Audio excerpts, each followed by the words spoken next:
Isaías, no capítulo 6, o livro de Isaías foi escrito cerca de 700 anos antes de Cristo. Ele descreve uma cena. Ele vê Deus sentado no seu alto e sublime trono, os serafins à volta clamando: Santo, Santo, Santo é o Senhor dos Exércitos. Alguns estudiosos colocam os serafins como se fosse uma categoria angelical, como a Bíblia define querubins. Eu particularmente não creio nisso, porque nenhum outro lugar da Bíblia vai usar a palavra serafim. Só aparece ali. E a questão não é que só aparece ali.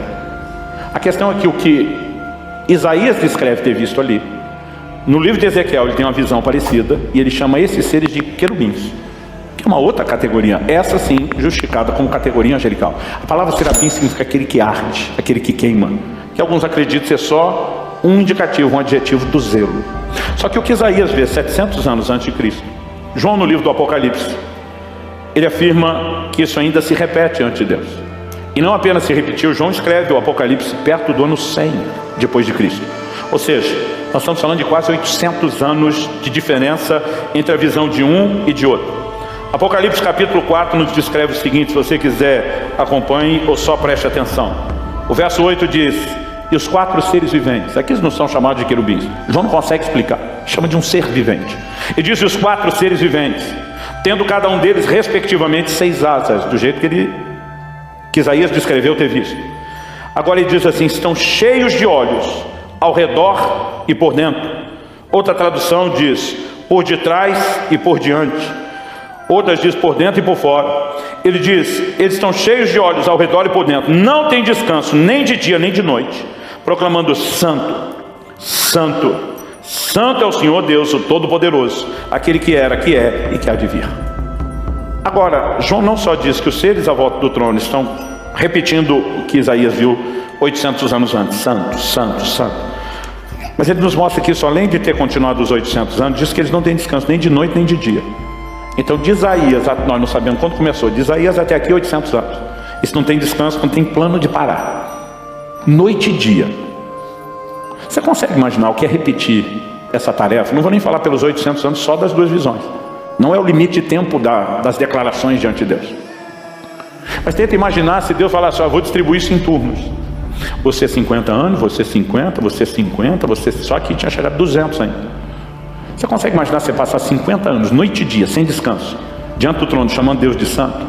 Imagino que alguns de nós, depois de 50 anos, poderíamos imaginar que a gente chegaria ao final da tarefa assim: Santo, S-A-N-T-O, Santo.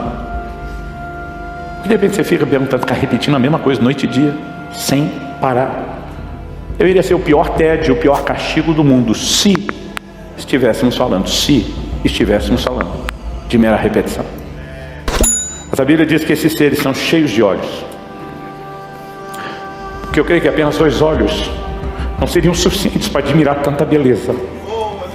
Eles não estão ali de castigo, eles não estão ali sendo punidos, eles têm um privilégio maior do que qualquer outro ser. Eles estão diante de uma fonte inesgotável. Eu acredito que cada declaração santo não é a repetição da anterior, ela é fruto de uma perspectiva que aumenta, que amplia, porque ele é um ser inesgotável. Dá para entender isso? Eu estou servindo a Deus desde que me entendo por gente, mas a partir dos 15 anos, depois de cheio do Espírito Santo, minha vida ganhou outro rumo. Eu comecei realmente a estudar a Bíblia, orar, buscar Deus, ter experiência com o Espírito Santo, e a coisa ficou muito especial há 35 anos. No final de agosto agora, eu estava no final de um desses períodos de jejum e oração. E no 38º dia me ocorreu um pensamento: talvez esse seja o primeiro de todos os últimos jejuns que eu fiz, que dê para classificar de normal. Pensei, não aconteceu nada de muito extraordinário, nada de muito espetacular, nada que dê para dizer: uau, isso foi bem sobrenatural. E foi curioso ter pensado isso ao longo do dia, porque seria o contraste do que aconteceria depois. Acordei à noite para ir ao banheiro, coisa que eu detesto. Tinha bebido muita água antes de dormir por conta de um treino tarde. E eu não tenho problema com demorar para dormir, mas não gosto quando eu estou no meio daquele sono profundo, ter que levantar da cama. Eu lembro que eu levantei só pensando: eu não quero acordar, eu preciso dormir. Fui ao banheiro. Eu voltei, eu estava com tanto sono, que eu não via perigo de não conseguir dormir. O perigo que eu via na hora de voltar para a cama era: será que eu durmo de pé? Será que tem um risco de eu cair? Sério, eu nunca pensei isso na minha vida. Com 50 anos de idade, nunca me ocorreu isso antes. Mas eu estou andando e pensando: a cama está perto, não vou cair. E a hora que eu me joguei na cama, eu pensei em encostar a cabeça no travesseiro. Em 3 segundos eu apago. Eu estava feliz que aquela levantada não tinha roubado meu sono. E que eu estava tão grogue que eu falei, vou apagar rápido. E a hora que encosta a cabeça no travesseiro, antes de dar os 3 segundos, algo passa dentro de mim, tão leve e suave, que alguém diria um pensamento, um sentimento. Não parecia nada de espetacular. Aquele pensamento simplesmente dentro de mim dizia, por que você não ora um pouco? Primeira coisa que eu pensei, não é da minha cabeça. Eu não quero orar, eu quero dormir. Pensei, não pode ser o Satanás, porque ele não tem o menor interesse que a gente ore. Por eliminatório, não porque parecia nada espetacular ou tão convidativo. Pensei, isso é Deus. E apesar da falta de empolgação, daquela sonolência, Senhor, eu quero te louvar aqui nessa cama, antes de dormir. Eu quero te agradecer.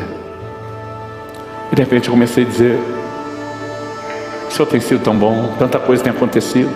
E a primeira coisa que me ocorreu, minha mulher e meus filhos estavam me acompanhando naquele jejum. Eu falei, Deus, eu preciso te agradecer por isso. Eu nem chamei eles. Uma loucura dessa. Terminando um período de 40 dias de jejum. E os dois da minha mulher e dos meus filhos vieram comigo. Eu falei, eu nem chamei. Quando eu falei isso, o Espírito de Deus falou assim, quem chamou fui eu. Só que não foi só uma fala. Quando ele falou aquilo, a presença de Deus encheu aquele quarto de um jeito que eu não consigo te explicar. Deus veio naquele quarto. Eu estava contando, minha filha falou, pai do céu, você ouviu Deus? Eu falei, graças a Deus que não, filho. Não, a sensação, aquilo estava no escuro, mas eu fechei meus olhos. Era temor, não era um medo apavorante, mas no meio daquela experiência que foi uma das coisas mais maravilhosas da minha vida, a percepção era de algo assombroso. É difícil explicar como pode ser bom e assustador ao mesmo tempo. Ela falou, mas pai, o senhor percebia de que lado ele estava? Falei, filho, esse é o ponto, não tinha lado. Ele estava em toda parte, ele era tudo. Não dá para explicar.